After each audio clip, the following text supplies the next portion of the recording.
You're on the couch. It's 9 p.m. The day is finally over. Your phone is in your hand, its screen glowing. You're scrolling, but you're not really seeing anything. There's a tightness in your stomach, a low hum of anxiety that just won't go away. You tell yourself, 5 more minutes, then I'll get up. Get up and do what? The dishes. Fold that load of laundry. Answer that one last email you forgot. Anything other than just sitting here. This is the moment. The second you sit down to do absolutely nothing, the guilt hits you like a truck. Maybe for you, it's not the couch. Maybe it's trying to watch a movie, but your brain is secretly writing a to-do list for Monday. Or maybe it's waking up at 8 a.m. on a Saturday, and instead of feeling rested, you feel like you're already behind. You lie there staring at the ceiling, and the thought hits you. I should be doing something. This feeling is often called productivity guilt, and it's one of the strangest glitches in the modern human brain. But here's the most important thing you need to hear today. This is not your fault. You are not lazy. You are not broken. Your brain is doing something very specific. It's running old software you never agreed to install. And once you see the code behind the guilt, you can finally start to unplug from it. Because that feeling, that nagging sense that you haven't earned the right to be still, is not a personal failure. It's a biological mismatch. It's an echo. And in some cases, it's a ghost story where you're haunted by an idea that's hundreds of years old. But it all starts with your body. To understand the guilt, first, you have to understand your own nervous system. Nobody really explains this, but think of it like you have a gas pedal and a brake pedal wired into your biology. The gas pedal is your sympathetic nervous system. When your brain senses a challenge, a lion on the savannah, or 1,000 unread emails, it's the system that floods your body with cortisol and adrenaline. It says, go, fight, flee, do something right now. It's built for short, intense bursts of action. The brake pedal is your parasympathetic nervous system. It's supposed to take over once the challenge is gone. It slows your heart rate and tells your body to enter a state of rest and digest. It's the system that says, okay, we're safe now, you can stop. While both systems are always working in the background, one is usually more dominant than the other. Here's the problem. For our ancestors, threats were usually intense but brief. You either escaped the lion or you didn't. The event had a clear end. But modern life is different. We live with a constant stream of low-grade alerts. The ping of a notification, a news alert about a crisis halfway across the world, the constant pressure to be available, to be responsive, to be on. Your boss doesn't chase you with a spear, but a notification for a late-night email can trigger a surprisingly similar jolt of alarm. For years, maybe decades, you have been training your body that busyness equals safety. You've taught it that a full calendar and a constant stream of tasks mean you are secure, you are responsible, you are good. And this is where it gets wild. Your body learns from this. It adapts. After a while, your nervous system can get stuck with the gas pedal pressed halfway to the floor. It learns this state of constant, low-level activation is the new normal. So what happens when you finally stop? When you put your feet up and try to do nothing? Your brain doesn't register rest. It registers a sudden lack of stimulation, and it panics. It thinks something is wrong. The silence feels dangerous because your body has come to associate the noise of productivity with survival. That physical feeling of guilt, the restlessness, the tight chest, the racing thoughts about what you should be doing, is often just your nervous system firing off false alarms.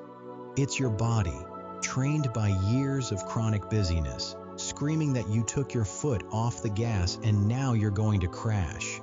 It's like a car engine that's been revving for so long that even in park, it continues to shudder and roar. The engine no longer knows how to be quiet. That's the biological hardware, a profound mismatch between your ancient wiring and your modern world. But that's not even the strangest part. Because this glitch isn't just in your body, it's in our culture. And to understand that, we have to go back in time. You're living by the rules of a game that was set up over 400 years ago. A rule book that almost no one remembers writing, but almost everyone still follows. In 1905, a sociologist named Max Weber wrote a groundbreaking book and proposed a wild theory. It's called The Protestant Ethic and the Spirit of Capitalism, and while it's still debated by historians, it helps explain the guilt you feel on your couch today. Weber looked at the rise of modern capitalism and asked a simple question. Where did this relentless drive to work come from? It wasn't just about greed. This felt different. It felt like a moral duty. He argued it could be traced back to certain Protestant sects, especially the Calvinists. According to Weber, a core belief for some was predestination, the idea that God had already decided who was going to heaven and who was going to hell before they were even born. There was nothing you could do to change it. Imagine the crushing anxiety of that. You could be a good person your whole life and still be doomed. So people desperately looked for a sign, any sign, that they were one of the chosen ones. And what did that sign turn out to be? Worldly success. Weber's theory is that hard work, discipline, and making money came to be seen as possible evidence of God's favor. Being successful didn't get you into heaven, but it was a comforting sign that you were probably already on the list. Idleness, on the other hand, was terrifying. Wasting time wasn't just lazy, it was a potential sign of damnation. In this view, for one of the first times in history, relentless work became fused with a person's moral worth. This wasn't just about being a good person, this was about your eternal soul. Now, here's the crazy part. Centuries passed. The intense religious beliefs that started this fire began to fade for many. But the behavior, the relentless drive, the praise of productivity, the suspicion of idleness remained. It became a cultural ghost. The work ethic was cut off from its spiritual roots and became a secular value. Hard work is a virtue. Idle hands are the devil's workshop. We kept the anxiety but forgot the theology. So when you're sitting there feeling guilty for taking a break, you're not just feeling your own anxiety. You're feeling the faint 400-year-old echo of a theological panic. You're wrestling with a cultural program that has taught us for generations to see our worth not in our being, but in our doing. And scientists have actually found proof of just how deep this aversion to idleness runs in one of the most shocking experiments in modern psychology. This is where it gets unbelievable. In 2014, a team of psychologists led by Timothy Wilson at the University of Virginia decided to test a very simple question. What happens when people are left completely alone with their thoughts? The setup was brutally simple. They put people in a bare room with no phone, no books, nothing. They were just told to sit in a chair for 6 to 15 minutes and think. How bad could that be, right? The results were astonishing. The majority of people found the experience unpleasant. They had a hard time concentrating, and their minds wandered to bad places. But that's not the shocking part. In one version of the experiment, researchers added a twist. On the table was a button. They told the participants this button would deliver a mild but painful electric shock. Before the experiment, every single participant was given a sample of the shock and said they would pay money to avoid feeling it again. Then they were left alone. Just them, their thoughts, and the shock button. What happened next is mind-blowing. Rather than just sit quietly, a significant number of participants chose to shock themselves. 2/3 of the men in the study, that's 12 out of 18, gave themselves at least one electric shock. 1/4 of the women did the same. Let me repeat that. They found being alone with their own thoughts so unpleasant that they preferred to experience physical pain. And then there was one guy, One man in the study shocked himself 190 times. This revealed something profound. We don't just dislike being idle. Many of us are deeply uncomfortable with it. Your brain hates an empty inbox. It sees a blank space with nothing to do, and it panics, desperate to fill the void. Sometimes it fills it with a useful task, like planning your week. Sometimes it fills it with a destructive one, like worrying. And in the most extreme cases, it fills it by pressing a button that sends a jolt of electricity through your body. Anything to avoid the silence. Anything to avoid just being. So you have a body wired for action, a culture haunted by a work-obsessed ghost, and a brain that might prefer pain to boredom. It's a brutal combination, but there's one more layer, and this one is the most insidious of all. Even when you know all this and fight through the guilt to take a break, you can still get it wrong. There are two different ways to rest, and one of them is a trap. To understand this, we can look at a powerful idea from psychologists called self-determination theory. It basically splits your motivation into two types: controlled and autonomous. Controlled motivation is when you do something because of an external pressure or reward, a paycheck, a good grade, getting approval. The reason for doing it is outside the activity itself. Autonomous motivation is when you do something because it's inherently interesting or valuable to you.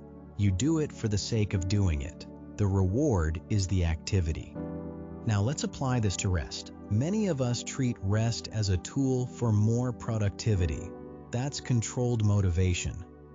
Why take a vacation?